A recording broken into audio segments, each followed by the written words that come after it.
Hello, and welcome to my spoken word channel. My name is Stephen Lackey, but like any other label, that name is simply a collection of letters that make sounds to convey meaning, a meaning which may have varying connotations for those who voice and or hear it. The spoken word is much the same, its effect ranging from dissonance to resonance, apathy to revulsion, sometimes even to the same person over time. I'll be reading some of my own work today, offering analysis of its meter, rhyme scheme, and content. If you find it appealing, heartening, or evocative, or even not worth remembering, please consider the aforementioned variability of response. Words, much the same as attitudes, friendships, and even the air we breathe, may teach us, transform us, or pass uninspiringly in this moment, but the next is yet to be defined. Herein are my copyrighted works, all rights reserved, but please forget the name and remember the message. Also, feel free to like, comment, share, and subscribe. Today's piece is called Pappies Carpet. I used to play all day on my Pappies parlor carpet that bore the particular smell of being vacuumed once a year, whether needed or not. Perhaps it was the scent of getting older, becoming too tired to care about dust on the floor, or hands unable to wrestle a vacuum, eyes too dim to see debris, and noses used to pungent medicine simply lacked the will. My Pappies didn't mind me playing there, but for some reason my fastidious mother never noticeably balked. She likely didn't care enough, but also there was no coercing or convincing that could get Pappies to change, and where else was I supposed to go while parents were off doing whatever?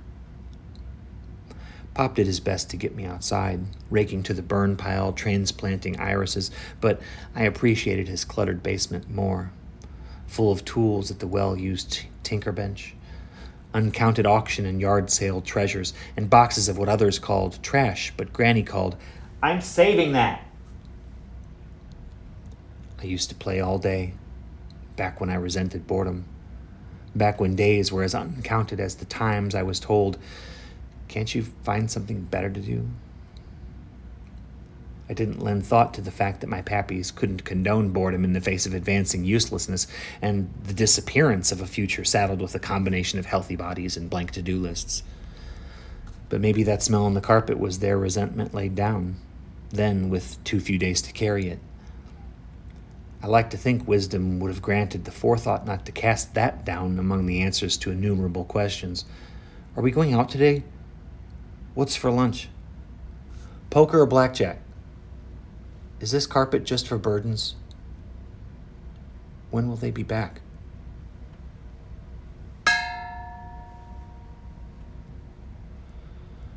This is a free verse consideration of the purpose of a carpet.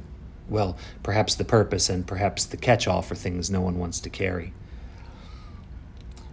Too young to be left alone, I was usually sent to one of the grandparents' houses when my parents went away. I don't remember knowing at the time why they were going out of town together or in different directions, but my sister wasn't with me, that I know. I remember at one grand's house being told not to touch anything. Let's read the Bible, don't talk out of turn, and if you're crying, I'll give you something to cry about. I preferred the other grand's house, where at least I was allowed to touch things, even if barred from certain rooms. I was afforded there the activities mentioned in the piece, as well as others, and while there were no spankings at that house, I was still castigated for questioning the importance of things, or for sneaking, of course, into forbidden spaces. I wish I hadn't grown up feeling myself a burden to so many. I'm trying to remember a moment from my youth when someone was happy I had arrived. Parents, grandparents, teachers, friends' parents. Even my friends seemed to warm up only after I'd busted a joke or two. I suppose the why of it might offer some comfort now, but for a child born different, all you notice is the absence. It's a quiet howl deep in a cavern that you will someday recognize as the muddled echo of your own voice, calling for recognition, validation, and support.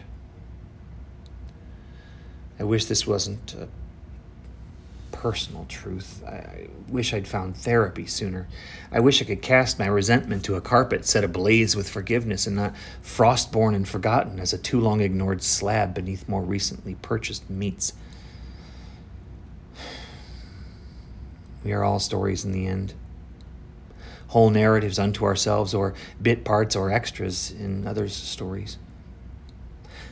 I know what I've been and done in the past. I know the choices from the accidents, and moving forward, I don't want to be an accident. I don't want to be a choice that is someone else's burden. I want to tell these stories so they might grant an insight into a listener's life, show someone that difficult truths bear repeating for the lessons they demonstrate on reflection, or that with a voice shared, perhaps the speaker isn't also the only receiver. Thank you for joining me today. I hope it has been some mix of enlightening, entertaining, and thought-provoking, and if not, well, perhaps another time. You could have spent it any number of ways, but I sincerely appreciate that you've chosen to spend this time listening to phrases I have turned. I'd like to hear your thoughts as well. Drop a comment below regarding what your own or someone else's creative writing and/or spoken word has meant to you. Also, subscribe to my channel if you like. I'm not sure how often I'll be posting, but if you click the notification bell, you'll be among the first to know when I do. Please also consider this. I publish so that perhaps at least one other person might not have to feel as I have felt, that the search for a resonant voice in the void is fruitless, as one's own is the only echo. I write so that others might actually feel resonance, not a savior or even a friend, but a casual stranger encouraging that perhaps you're not as alone as you believed. Embody that strength starting today. Find a voice. Be heard.